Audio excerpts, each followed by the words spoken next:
Well, I've just wrapped up the series Life Beyond, where I've talked about heaven. And for all of you in a life group, I want to remind you to make sure you fill out your evaluation form. Love getting that feedback. Also, if you have any specific feedback for me as the teacher of this series, I would love to receive that from you. It's always desirable to get feedback that I can then assimilate into my teaching, to learn from it, to see what is it that I did good, what is it that I could improve on. So I just invite that from you. You could email it to me, fred@gatewaybible.org, and I would appreciate to hear from you.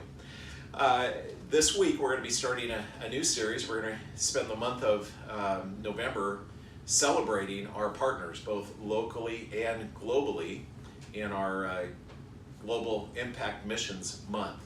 I will be starting off this week, and then we're going to be bringing in some of our partners. As I start off this week, I'm going to be talking about giving. And I'm going to speak both to the head and hopefully to the heart. But I will be talking about Faith Promise, and I would like to share some here with you that I may not be able to develop fully in the context of the sermon on this coming Sunday, November 4th. But first off, a Faith Promise is how we raise funds to support our global partners. We present this as giving that is above and beyond that which you give to the church. We first must take care of the local church. If the local church is not healthy, there will not be any global work going on.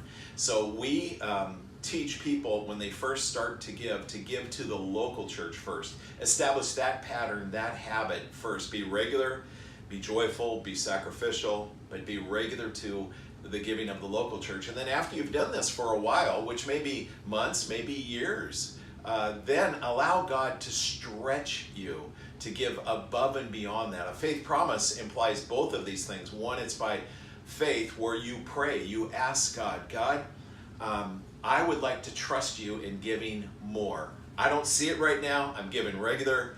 I'm giving with joy and sacrifice. God, impress on my heart, or if a couple, impress upon us, Lord, what you would have us to give. And then help us, when you give us that number, to trust you in providing that as that money becomes available. So that's, in essence, it. It's a chance to pray first. Praying is very important. It's a chance to express your faith in this promise you make. By the way, this is a promise and not a pledge. A pledge is a one-party commitment. A pledge is something I do on my own volition to say, hey, I'm gonna make this pledge to give you X amount, or to give missionaries X amount. A faith promise is a two-person party, an agreement between two parties rather, where you pray, God answers, then you trust God, God provides. So that's the difference between a pledge and a promise.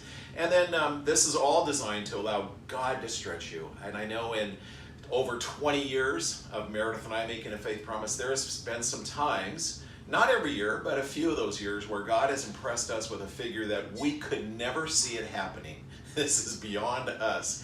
And God, in those cases, has done some miraculous things. We have never made a faith promise, hearing from God what to give, that has not been fulfilled. God has proven himself faithful over and over again.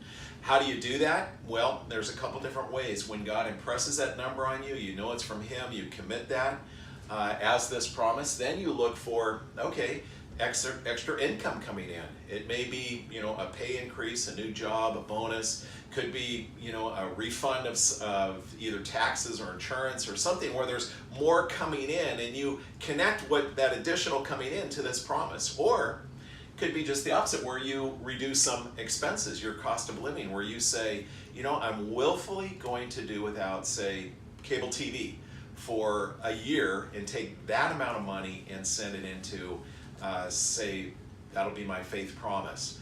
But you can reduce your cost of living as well. You can maybe change deductibles on insurance policies, all kinds of things my wife and I have done. And another area is to look at your assets. These are things that you have. Maybe it's a collection you have, or maybe it's some toy you have that is just being stored. Maybe it's another car, maybe it's a boat, maybe it's a motorcycle, I don't know. Maybe it's some jewelry where you can just say, we've got this, man, why don't we sell this and take what we can get for it and give that to missions as well. That may be how we're going to be able to fulfill this. So that's, and when that happens, that definitely stretches you. And when you're stretched in faith, you grow in faith. When all of these faith promises are turned in, then what we do is that provides the basis. This is very pragmatic, but it provides the basis for our global impact team to establish the level of support that we're going to give to our partners, both globally and locally, over the coming year. And we provide support in a couple different areas. One is on regular, ongoing, monthly giving that we provide to them. And the other is on projects. We set aside a certain amount of money so that when they have special needs, they can ask us. We love to say yes, and we love to have the finances to be able to do that. Over the last 10 years, on average, we have released just under $200,000 a year. That's been the amount of money going out into our partners. Actual numbers, $197,000. Tremendous amount of money. We hope for that to continue. And then if you have the question, it's like, well, I know you've got missionaries that the church supports, but you may be new and maybe you have missionaries that you've been supporting. Can't you support your own? Answer, yes. It's your money. You're accountable to God. If you have some partners that you feel good about, that you've been supporting for a long time and in significant ways, don't feel the pressure to do a faith promise. Keep doing what you're doing.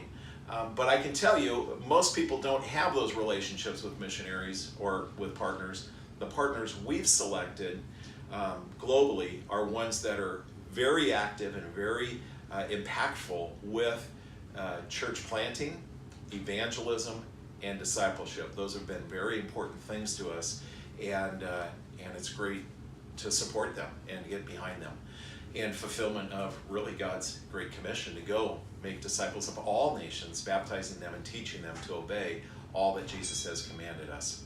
So there's just some additional on this faith promise. I'm asking that you will pray about this and then just be obedient to whatever God lays on your heart. Don't respond to pressure you may feel from me or compulsion you may feel from me. Respond to what God lays on your heart. That's what we want to do. Thank you.